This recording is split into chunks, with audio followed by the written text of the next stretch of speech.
Shalom saudara-saudara yang dikasihi oleh Tuhan. Pasti saudara masih mengingat firman Tuhan mengatakan kita tahu sekarang bahwa Allah turut bekerja di dalam segala sesuatu. Saudara, Tuhan Yesus pernah berkata, Bapa masih bekerja sampai hari ini dan aku pun masih bekerja. Saudara, apa maksudnya Allah masih bekerja? Saudara, itu berarti saudara, Allah dia mempunyai rencana di dalam penciptaan dan di dalam penebusannya, yaitu rencana keselamatan. Dan dialah yang menyelesaikan seluruh rencana agungnya. Dan saudara, itulah Yesus berkata, Bapa bekerja dan aku pun bekerja. Salam jumpa dalam program Tuhan adalah Gembalaku. Menurut saudara, perjalanan dunia ini semakin hari semakin nyata kekuasaan manusia atau kekuasaan Allah.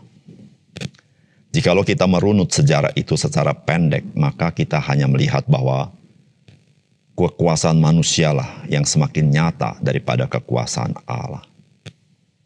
Dan kekuasaan manusia semakin menjadi-jadi, seakan-akan tidak ada kontrol daripada Allah.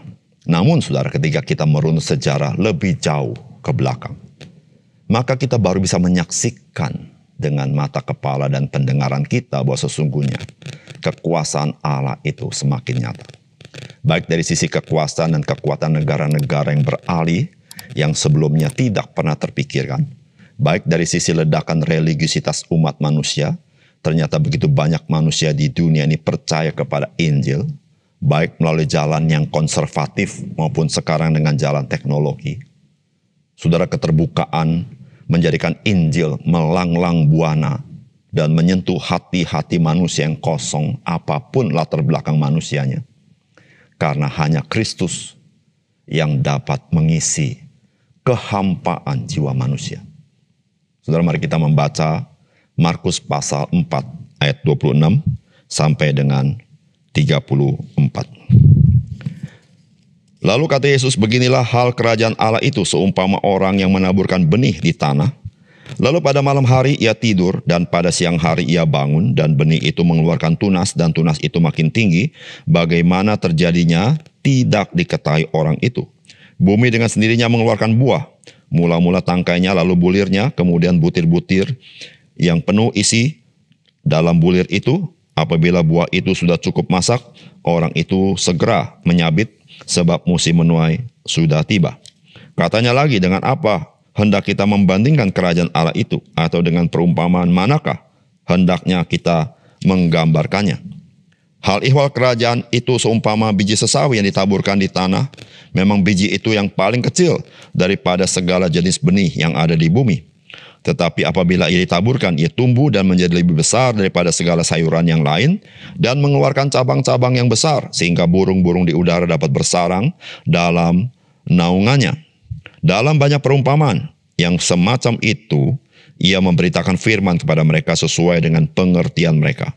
Dan tanpa perumpamaan, ia tidak berkata-kata kepada mereka, tetapi kepada murid-muridnya, ia menguraikan segala sesuatu secara tersendiri.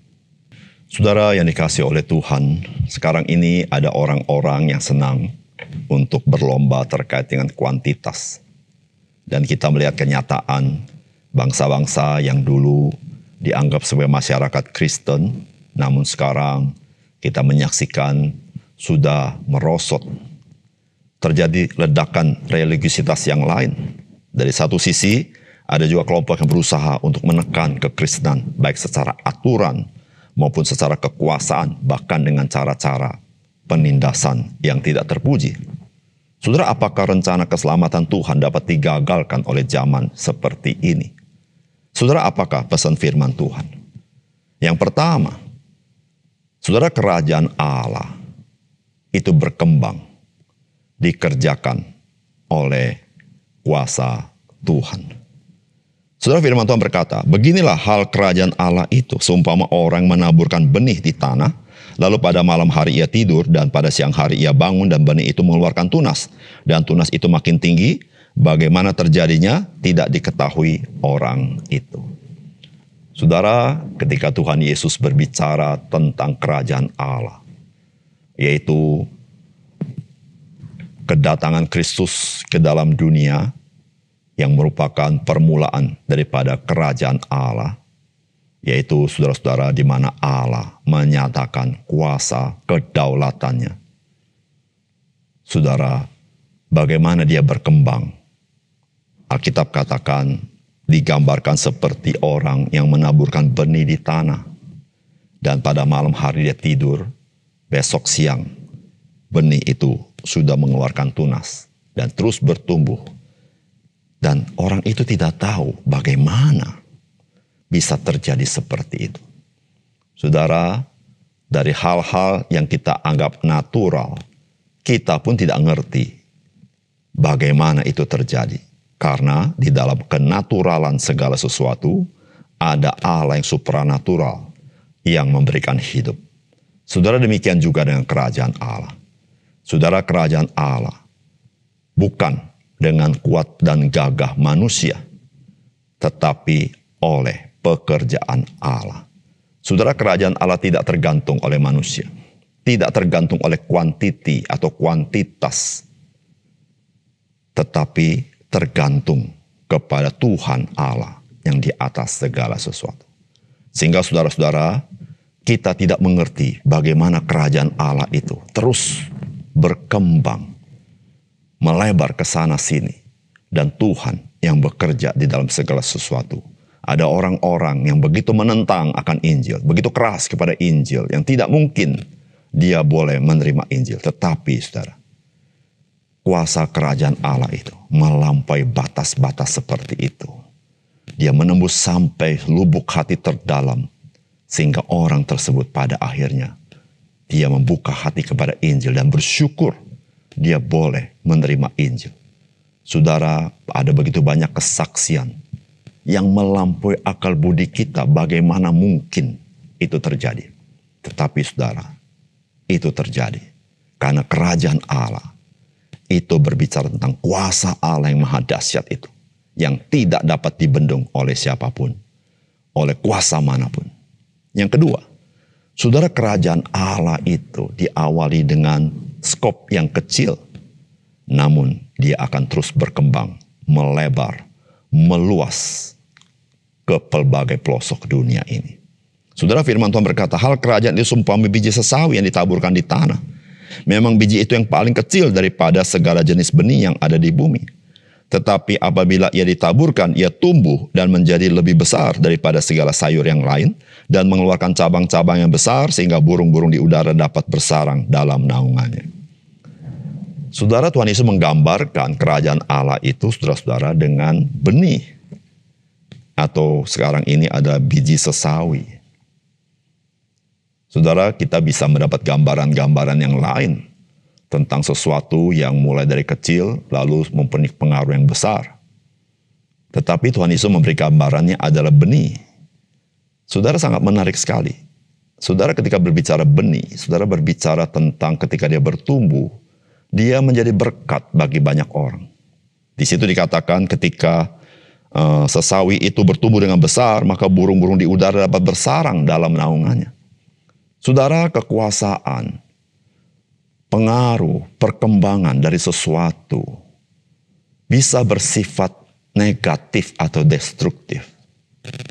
Tetapi ketika bicara Injil dan kerajaan Allah, maka kekuasaan yang melebar, berpengaruh ke pelbagai tempat. Justru, saudara, itu menjadi kebaikan bagi manusia. Dan manusia bisa berlindung kepada dia. Disitulah Tuhan Yesus menggambarkan kerajaan Allah itu seperti benih. Saudara, benih hidup itu yang ketika dia berbuah, itu dapat dinikmati oleh manusia. Saudara, kerajaan Allah memang dimulai dengan begitu kecil, saudara-saudara. 12 murid Tuhan Yesus, dia melayani. Setidaknya 70 murid Tuhan Yesus, mereka melayani. Saudara, mulai dari Yerusalem, Yudea, kemudian Samaria, sampai ke ujung bumi. Dan hari ini, saudara, kita menyaksikan bagaimana kuasa kerajaan Allah itu mempengaruhi di pelosok-pelosok dunia ini. Saudara, kuasa kerajaan Allah tidak bersifat destruktif. tidak bersifat balas dendam, tidak bersifat menindas orang lain, tidak bersifat memusuhi orang lain, tetapi bersifat kebaikan bagi umat manusia. Saudara, Injil itu berbicara tentang hidup. Dan Injil memberikan hidup yang kekal bagi kita yang percaya. Saudara, mari kita membuka hati kepada Injil, sehingga kita menerima hidup yang dari Tuhan itu. Dan hidup kita boleh menjadi berkat kehidupan bagi orang lain. Mari kita berdoa. Bapa surga, terima kasih untuk firman Tuhan yang indah yang kami dengar pada hari ini. Biarlah ini menggerakkan hati kami, bagaimana Tuhan mau pakai hidup kami, sehingga hidup kami menjadi berkat kehidupan bagi orang lain, dimanapun kami berada. Dalam nama Tuhan Yesus kami berdoa.